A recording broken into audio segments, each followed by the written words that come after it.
Hello everyone, this is Manish जागर। यदि आप एनसीईआरटी बुक से पढ़ रहे हैं, चाहे वो सीबीएसई बोर्ड हो या फिर किसी अन्य स्टेट का कोई भी बोर्ड हो, एनसीईआरटी बुक फॉलो करते हैं तो मैथमेटिक्स का पूरा सिलेबस 11th और 12th क्लास का फुल सॉल्यूशन आपको भारत एजुकेशन प्रोवाइड कर रहा है। तो सब्सक्राइब कर लीजिए और शेयर कर दीजिए चैनल को। जो लोग तैयारी करना चाहते हैं, जो स्टूडेंट्स तैयारी करना चाहते हैं, उनको जरूर बता दें। तो आज के इस वीडियो में हम डिस्कस करेंगे आपका फर्स्ट चैप्टर 11th क्लास का, जिसमें हम पढ़ने वाले हैं सेट्स। एक्सरसाइज 1.1 को फुल कॉन्सेप्चुअल तरीके से आपको आज के इस वीडियो में समझाया जाएगा। बताएंगे आज के इस वीडियो में कि सेट्स क्या होती हैं, सेट्स को कैसे रिप्रेजेंट किया जाता है और हमारी रियल लाइफ में हमें कहां-कहां सेट्स मिलते हैं और उनका और हमारी रियल लाइफ में जो सेट हैं और जो हमारी बुक में हम जो सेट पढ़ रहे हैं उनमें आपस में क्या डिफरेंस है और क्या उनमें सिमिलरिटी है। तो आज के इस वीडियो हम डिस्कस करने वाले हैं। तो यहां पर जितने भी स्टूडेंट्स जो वीडियो को देख रहे हैं सभी इसको लाइक और शेयर कर दें और लेट्स स्टार्ट द चैप्टर।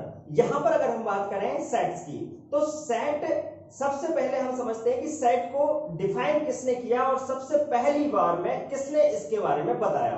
तो यहां पर जर्मन मैथमेटिशियन हुए जॉर्ज कैंटर। 1845 में इनका जन्म हुआ और 1918 में इनकी मृत्यु हुई। सबसे पहले ही first encountered sets while working on problem on trigonometric series.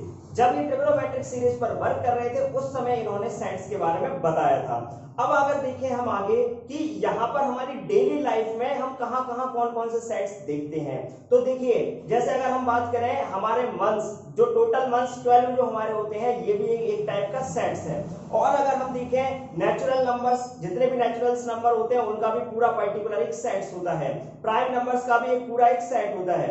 इसके अलावा अगर हम देखें जो अ क्राउड ऑफ पीपल या फिर अ पैक ऑफ कार्ड्स, ये सभी भी क्या है, सेट्स हैं। तो देखिएगा आगे अगर हम देखें कि इनको रिप्रेजेंट कैसे किया जाता है, तो the set of all natural numbers को हम कैपिटल एन से रिप्रेजेंट करते हैं। The set of all integers को कैपिटल जेड से रिप्रेजेंट करते हैं। The set of all rational numbers को क्यू से और the set of real numbers को कैपिटल आर से। The set of positive integers को जेड प्लस से, देखिए पॉजिटिव इंटीजर है तो यहाँ पर जेड प्लस से, और the set of positive rational number को क्यू प्लस से और the set of positive real numbers को आर प्लस से हम रिप्रेजेंट करते हैं। देखिएगा ये कहीं कहीं बीच बीच में हम सेट में यूज कर रहे होंगे, इसीलिए आप इनको थोड़ा ध्यान से समझ लीजिएगा, स्क्रीनशॉट लेते जाइए। अब अगर हम बात करें कि सेट की डेफिनेशन क्या बनेगी, तो चलिए डिस्कस करते हैं सेट की डेफिनेशन को। तो देखिए अब हम जानते हैं कि सेट्स क्या होते हैं। तो सबसे पहले आप समझिएगा, अगर हम 11th क्लास की मैथमेटिक्स की बात करें तो पहला चैप्टर आपका सेट्स है। तो यहाँ पर सेट क्या होता है, तो ध्यान से समझिए इसकी डेफिनेशन क्या है। A set is a well defined collection of object, ये इसकी डेफिनेशन होती है, आप इसको लिख लीजिएगा। अब अगर हम देखें तो यहां पर इस वेल डिफाइंड का मीनिंग क्या है। इस वेल डिफाइंड का मीनिंग ये है कि जब हम किसी चीज को यहां पर सेट में इंक्लूड कर रहे हो, वो सेम चीज अगर हम किसी दूसरे व्यक्ति से बोलते हैं तो वो भी वही पर्टिकुलर नंबर्स या फिर जो ऑब्जेक्ट यूज कर रहे हैं वो सेम यूज करे, तभी वो वेल डिफाइंड माना जाएगा। जैसे फॉर एग्जांपल मैं बात करूं, हमारे पास जो 7 डेज होते हैं इनकी हम बात करें तो यहां पर इसका जो कलेक्शन बनेगा वो क्या बनेगा, तो कलेक्शन क्या होगा इसका, जैसे संडे, मंडे, ट्यूसडे, वेडनेसडे, यहाँ पर थर्सडे और फिर फ्राइडे और सैटरडे। तो देखिए 7 डेज मैंने यहाँ पर लिख दिए हैं। अब ये जो 7 डेज हैं, मैं किसी पर्टिकुलर अमेरिकन स्टूडेंट से बोलूं कि भाई आज 7 डेज लिखो, तब भी वो यही 7 डेज यूज करेगा। तो इसका मीनिंग ये होगा कि 7 डेज वेल डिफाइंड है। वेल डिफाइंड का मीनिंग होता है कि बहुत अच्छे तरीके से ऑलरेडी डिफाइंड होना चाहिए, यूनिवर्सली उसको एक्सेप्ट किया जाना चाहिए, तभी आप उसको सेट में इंक्लूड करोगे। फिर आपके दिमाग में एक सवाल आ रहा होगा कि ऐसी कौन से सेट होंगे जिनको हम इंक्लूड नहीं कर सकते हैं। तो वो ऐसे हो सकते हैं, जैसे अगर हम बात करें राइटर्स की, तो आप ये देखो जो मेरे फेवरेट राइटर्स हैं वो कौन हो गए, चेतन भगत हो गए। इसके अलावा अगर मैं बात करूं तो मुझे और भी बहुत सारे राइटर्स ऐसे हैं, जैसे मुझे विवेक बिंद्रा जी की जो बुक्स हैं वो बहुत अच्छी लगती हैं, ठीक है, मोटिवेशनल बुक होती है वो बहुत अच्छी लगती है। तो यहाँ पर मैं बात करूं, उनकी किताबें भी पढ़ता रहता हूं। तो यहाँ पर मेरे जो फेवरेट राइटर्स हैं वो अलग हो सकते हैं और आपके फेवरेट राइटर्स अलग हो सकते हैं। तो क्वालिटी बेस्ड जो सेट बनाए जाते हैं वो कहीं ना कहीं वेल डिफाइंड नहीं हो सकते। जैसे मान लीजिए आप अपने राइटर्स की बात करेंगे तो हो सकता है कि भाई आपको संस्कृत की बुक्स पढ़ना पसंद हो तो आप महाकवि कालिदास जी को पसंद करते हो, या किसी अन्य ऐसे राइटर को पसंद करते हो जिनको मैं पसंद नहीं करता हूं। तो इस तरीके से वो डिफरेंट टाइप के सेट्स हो जाएंगे और वेल डिफाइंड नहीं होगा। तो ऐसी कंडीशन में, और quality based, most of time quality based जो सेट बनाए जाते हैं वो वेल डिफाइंड नहीं होते, तो इन चीजों को हम सेट नहीं बोलेंगे।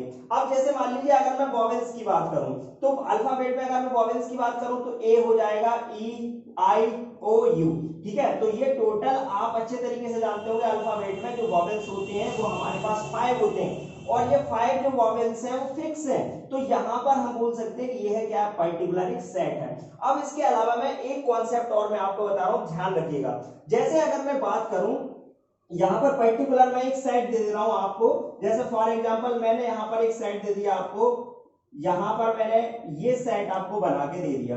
अब मैं आपसे कहूं कि बताइए कि ये यहां पर सेट होगा कि नहीं होगा। तो आपको यहां पर ध्यान से समझना है कि मैंने क्या करा, यहां पर ओ को 2 बार रिपीट कर दिया।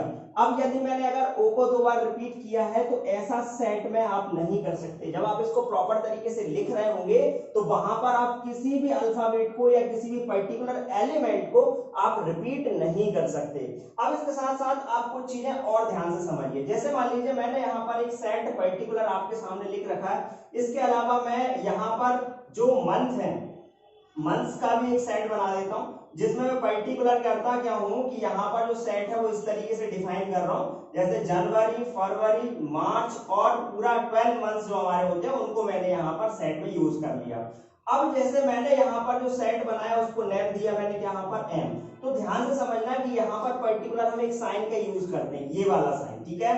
और ये जो साइन होता है इसको हम बोलते हैं, मतलब इसका यूज करते हैं बिलोंग्स टू के लिए, बिलोंग्स टू के लिए। इसका मीनिंग क्या होगा, इसका मीनिंग ये होगा कि जैसे फॉर एग्जांपल इस सेट का एलिमेंट है क्या, यहाँ पर जनवरी, जे।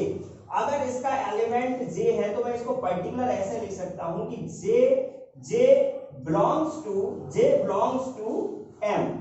तो एम हमारा मंथ का एक सेट था और जे बिलोंग कर रहा है किसमें, एम में, तो यहां पर इस साइन का यूज कर सकता हूं। अब जैसे मान लीजिए मैं पर्टिकुलर एक वर्ड और यूज कर लूं, जैसे फॉर एग्जांपल मैंने यहां पर संडे यूज कर लिया। अब यदि मैंने संडे यूज किया तो देखिए संडे इसका तो कोई एलिमेंट नहीं है, संडे किसका एलिमेंट है, इन 7 डेज का। तो यहां पर संडे अगर मैं बात करूंगा तो Sunday does not belongs to M, ठीक है। और संडे किसमें बिलोंग करेगा, जैसे फॉर एग्जांपल मैंने 7 डेज का यहाँ पर ये सेट बनाया था तो इसको मैं डी से पर्टिकुलर डिनोट कर रहा हूं। तो फिर मैं ऐसा बोल सकता हूं कि Sunday is belongs to D. बात समझ में आ गई होगी आपको बहुत अच्छे से। तो मैं इस तरीके से सेट को दिखा सकता हूं, और यहां पर अगर आपका कोई भी डाउट है तो आप कमेंट बॉक्स में कमेंट करके मुझे बता सकते हैं। साथ के साथ व्हाट्सएप नंबर आपको स्क्रीन पर दिखाई दे रहा होगा, आप उस व्हाट्सएप नंबर पे आप मुझे मैसेज करिए जो भी आपकी समस्या है, और हमारा जो ग्रुप है उसको आप ज्वाइन जरूर कर लें, ताकि आगे भी जो भी पीडीएफ्स वगैरह है वो भी आपको वहां से प्राप्त हो सके। तो अब अगर हम देखिए तो यहाँ पर आपको सेट्स पर्टिकुलर अच्छे तरीके से समझ में आ गया है। अब देखते हैं कि सेट कितने टाइप के हो सकते हैं, इनको किस तरीके से लिखा जा सकता है। तो आगे बढ़ते हैं। देखिए अब अगर हम बात करें कि यहाँ पर सेट्स को हम किस तरीके से, यहाँ पर कितने तरीकों से हम लिख सकते हैं, तो ध्यान से समझिएगा। सबसे पहला तरीका जो होता है वो है हमारा रोस्टर और टेबुलर फॉर्म बोल सकते हैं। और दूसरा तरीका होता है इसका लिखने का, यहां पर दूसरा तरीका हो जाएगा आपका सेट बिल्डर फॉर्म। ध्यान से समझिएगा। अब ये 2 तरीके से हम इसको लिख सकते हैं। तो सबसे पहले हम देखते हैं कि रोस्टर और टेबुलर फॉर्म कौन सा होता है। जैसे फॉर एग्जांपल मैंने यहाँ पर एक सेट बनाया, सेट ए मैं यहाँ पर ले लेता हूँ। अब इस सेट ए में मैंने किया क्या कि जो एलिमेंट्स लिए वो क्या है, 1 है, 4 है, और इसके अलावा यहाँ पर 9 है। देखिए अलग अलग मैंने ऐसे एलिमेंट ले लिए हैं। फिर मैंने यहाँ पर लिया क्या 16, फिर लिया मैंने 25, और फिर आगे मैंने यहां पर ले लिया 36 और इस तरीके से मैंने यहां पर आगे मैं स्क्वायर्स ऐसे लेता जा रहा हूं। अभी आप ध्यान से समझिएगा कि यहां पर जो स्क्वायर्स मैंने लिए हैं ये है आपका रोस्टर और टेबुलर फॉर्म। नॉर्मली हमको ब्रेसेस के अंदर इनको लिखना है और बढ़िया तरीके से एलिमेंट्स को यहां पर, लेकिन ध्यान रखिएगा सेट में वेल डिफाइंड ऑब्जेक्ट ही आप यूज करोगे। जैसे मैंने यहां पर जो एलिमेंट यूज करे हैं ये वेल डिफाइंड है, कोई दिक्कत नहीं, क्योंकि ये पर्टिकुलर किसी नंबर के स्क्वायर है। अब अगर मैं आगे देखूं कि भाई सेट बिल्डर फॉर्म में मुझे इनको कन्वर्ट करना है तो मैं कैसे इनको कन्वर्ट करूंगा, तो ध्यान से समझिएगा कि यहां पर मैंने ये जो ए लिया है ए सेट, अब मैं इसको यहां पर ब्रेसेस में लिखूंगा। ध्यान से समझना सेट बिल्डर फॉर्म क्या है। अब मैं बोलूंगा क्या, जब मैं x से ऐसे लिख रहा हूं तो पर्टिकुलर किसी सेट की बात कर रहा हूं तो उसको डिफाइन करने के लिए मैंने क्या ले लिया यहां पर x, ठीक है। तो ऑल सेट ऑफ x, और ये जो मैं सेमीकोलन यूज करता हूं इसको कहते हैं सच दैट, याद रखना इसको हम बोलते हैं क्या है यहां पर सच दैट, ठीक है। तो all set of x such that, यहां पर x जो है वो क्या है स्क्वायर है, तो मैं ऐसा बोल सकता हूं all set of x such that x is a square of all natural numbers, ठीक है। तो ये मेरा कंप्लीट हो गया यहां तक। अभी आप ध्यान से समझना इसको और कैसे मैं लिख सकता हूं सेट बिल्डर फॉर्म में, तो ध्यान से समझिएगा कि यहां पर x all set of x such that, अब x को मैंने यहां पर क्या देखिएगा स्क्वायर बोला है, नेचुरल नंबर्स का स्क्वायर बोला है, तो नेचुरल नंबर को मैं किससे डिनोट करता हूं n से, तो मैं ऐसा बोल सकता हूं कि n स्क्वायर, यहां पर हम बोल सकते हैं कि ये जो x है x के अंदर जो पर्टिकुलर वैल्यू बिलोंग कर रही है वो पर्टिकुलर किसी नंबर का स्क्वायर है, तो मैं बोल सकता हूं कि यहां पर n स्क्वायर जो है वो किसके अंदर बिलोंग कर रहा है x के अंदर बिलोंग कर रहा है, तो यहां पर n square is belongs to x, मैं ऐसा बोल सकता हूं। तो पर्टिकुलर मैं इसको ऐसे भी लिख सकता हूं, ठीक है, क्योंकि n क्या हो गया एक नेचुरल नंबर हो गया, और आगे मैं इसको ऐसे बता सकता हूं where n is natural number, तो ये हो गया मेरे पास यहां पर सेट बिल्डर फॉर्म। तो बहुत अच्छे तरीके से आपको समझ में आया होगा। इसके अलावा जब मैं आपको एक्सरसाइज अभी बताने वाला हूं वहां से भी आपको और अच्छे से क्लियर हो जाएगा, क्योंकि मैं इनको कन्वर्ट करके बताऊंगा कि रोस्टर फॉर्म और टेबुलर फॉर्म क्या है और सेट बिल्डर फॉर्म क्या है। तो नॉर्मली एक बार और ध्यान से समझ लीजिएगा, रोस्टर फॉर्म क्या होती है, पर्टिकुलर जो एलिमेंट्स मैं ब्रेसेस के अंदर लिख दूंगा तो ये रोस्टर फॉर्म होती है। और फिर अगर मैं बात करूं सेट बिल्डर फॉर्म की, तो ध्यान रखना ये होता है यहाँ पर क्या सच दैट का साइन, और यहाँ पर हम इसको पढ़ते कैसे, all set of x such that x is a square of all natural numbers. तो यहाँ पर ये पर्टिकुलर स्क्वायर है नेचुरल नंबर के, इसीलिए मैंने यहाँ पर बोला। और मैं इसको एक तरीके से ऐसे भी लिख सकता हूँ कि x all set of x such that n square belongs to x, ठीक है, सेट में बिलोंग कर रहा है n स्क्वायर पर्टिकुलर। अब n क्या है यहाँ पर एक नेचुरल नंबर है। तो यहाँ तक आपको बहुत अच्छे से क्लियर हो गया होगा। तो चलिए स्टार्ट करते हैं एक्सरसाइज 1.1 का पहला क्वेश्चन। तो ध्यान से समझिए, अभी मैंने आपके कॉन्सेप्ट क्लियर करे हैं और उसमें आपको बस इतना समझना है कि अगर आपके कॉन्सेप्ट अच्छे से क्लियर हैं तो आप इन क्वेश्चंस को इजीली कर पाओगे। देखिए क्वेश्चन नंबर 1 की अगर हम बात करें तो यहाँ पर क्वेश्चन नंबर 1 आपको स्क्रीन पर दिखाई दे रहा होगा, लिखा है the collection of all months of a year beginning with the letter J, ठीक है। ये आपका क्वेश्चन नंबर फर्स्ट का पहला क्वेश्चन है, और इसमें आपको बताना है कि जितने भी ये क्वेश्चन है इसमें आपको प्रॉपर तरीके से ये समझाना है, जस्टिफाई करना है कि यहाँ पर ये सेट है अदरवाइज नहीं है। तो देखिएगा यहाँ पर बोला था collection of all months of a year, तो यहाँ पर अगर हम बात करें टोटल मंथ्स में, लेकिन बोला ये है कि विद द लेटर जे से स्टार्ट होना चाहिए। तो सेट की अगर हम बात करें मंथ्स के, मैंने अभी आपको डिस्कस किया था, तो जनवरी फरवरी मार्च अप्रैल इस तरीके से आप टोटल देखेंगे तो आपको यहाँ पर एक तो जनवरी मिलेगा और एक यहाँ पर मिलेगा आपका जून, दूसरा मिलेगा यहाँ पर जुलाई, ठीक है। तो एक हो गया आपका जनवरी और एक हो गया क्या आपका जून और दूसरा हो जाएगा क्या आपका जुलाई, ठीक है। तो इस तरीके से यहाँ पर 3 मंथ्स ऐसे हैं जो जे लेटर से स्टार्ट होते हैं। अब ये जो मंथ्स हैं ये वेल डिफाइंड होंगे ही होंगे, क्यों, क्योंकि मेरे लिए यहाँ पर जनवरी जून और जुलाई है, वैसे आपके लिए भी यही होंगे और किसी के लिए भी यही होंगे, कोई भी किसी व्यक्ति से आप पूछोगे। तो फिर आप ध्यान से समझिए कि यहाँ पर ये एक सेट होगा, वेल डिफाइंड सेट होगा यहाँ पर, ध्यान रखना। तो ये यहाँ पर आप करेक्ट का साइन लगा लीजिएगा, यहाँ पर होगा। दूसरा है the collection of 10 most talented writers of India. तो मैं आपको बता चुका हूं कि अगर हम बात करें यहां पर टैलेंटेड राइटर्स की, तो ये इनकी क्वालिटी को डिफाइन कर रहा है और इसके आधार पर, इसके बेसिस पे अगर हम देखें तो अलग अलग, आपके लिए अलग राइटर हो सकते हैं, मेरे लिए अलग राइटर्स हो सकते हैं। ठीक है, तो इस तरीके से अगर हम देखें, जैसे मान लीजिए अगर हम बात करें चेतन भगत की, तो ये मेरे लिए यहाँ पर मेरे फेवरेट राइटर हैं। इसके अलावा अगर मैं देखूं, मैंने आपको बताया था विवेक बिंद्रा जी, ये मेरे लिए, क्योंकि ये मोटिवेशनल स्पीकर भी हैं और यहाँ पर इनकी बुक्स बहुत अच्छे तरीके से समझाया गया है चीजों को, वेल डिफाइंड तरीके से। तो इस तरीके से मेरे लिए फेवरेट राइटर हो सकते हैं, बट आपके लिए कोई और हो सकते हैं, जैसे अरुंधति रॉय आपकी फेवरेट राइटर हो सकती है। तो ये कोई वेल डिफाइंड नहीं है, और अगर इस तरीके से वेल डिफाइंड नहीं है तो हम बोल सकते हैं कि यहाँ पर क्वेश्चन नंबर 2 जो है, यहाँ पर क्वेश्चन नंबर फर्स्ट का जो सेकंड वाला है, ये यहाँ पर सेट नहीं होगा। फिर अगर हम बात करें तीसरे क्वेश्चन की, ध्यान से समझते चलिए, देखिएगा हम जो कोर्स लॉन्च कर रहे हैं, इस कोर्स में मैं आपको पूरा यहाँ पर सॉल्यूशन प्रोवाइड करने वाला हूँ। प्रॉपर तरीके से नोट्स मेंटेन करिए, देन आप मुझे फॉलो करेंगे तो आपको फायदा होगा। तो देखिएगा यहाँ पर अगर हम देखें तीसरा question, a team of 11 best cricket batsman of the world. तो यहाँ पर आप सेम चीज देख रहा हो, यहाँ पर क्या बोला, a team of 11 best cricket batsman. तो बेस्ट क्रिकेट बैट्समैन देखिए आपके लिए अलग हो सकते हैं, मेरे लिए अलग हो सकते हैं, तो बिल्कुल ये भी सेट नहीं होगा। फिर अगर हम फोर्थ नंबर पे देखें, तो फोर्थ नंबर पे अगर हम देखें the collection of all boys in your class. तो देखिए ये तो सही है, क्योंकि आपकी क्लास के जो बॉयज हैं उनका जो सेट है वो वेल डिफाइन होगा, मेरी क्लास के जो बॉयज हैं उनका जो सेट होगा वो वेल डिफाइन होगा, तो इसीलिए यहाँ पर ये सेट होगा। फिर आगे देखें हम the collection of all natural numbers less than 100। तो ये तो बिल्कुल ही यहाँ पर वेल डिफाइंड होगा ही, क्योंकि अगर हम नेचुरल नंबर की बात करें तो मैंने आपको बताया था कि 1 से लेकर, ठीक है, इनफाइनाइट तक ये चलता है। तो यहाँ पर लेस देन 100 बोला है, तो ये कहाँ तक चलेगा, 99 तक चलेगा, तो बिल्कुल वेल डिफाइंड होगा। तो यहाँ पर राइट का साइन यूज करिए। फिर अगर हम देखें 6 नंबर में, तो 6 नंबर में क्या है, बोला गया कि collection of novel writer by the writer Munshi Premchand. तो देखिएगा यहाँ पर जो मुंशी प्रेमचंद जी ने जो बुक्स लिखी हैं वो पर्टिकुलर उनके नेम है और वेल डिफाइंड है, तो यहाँ पर ये सेट होगा ही होगा।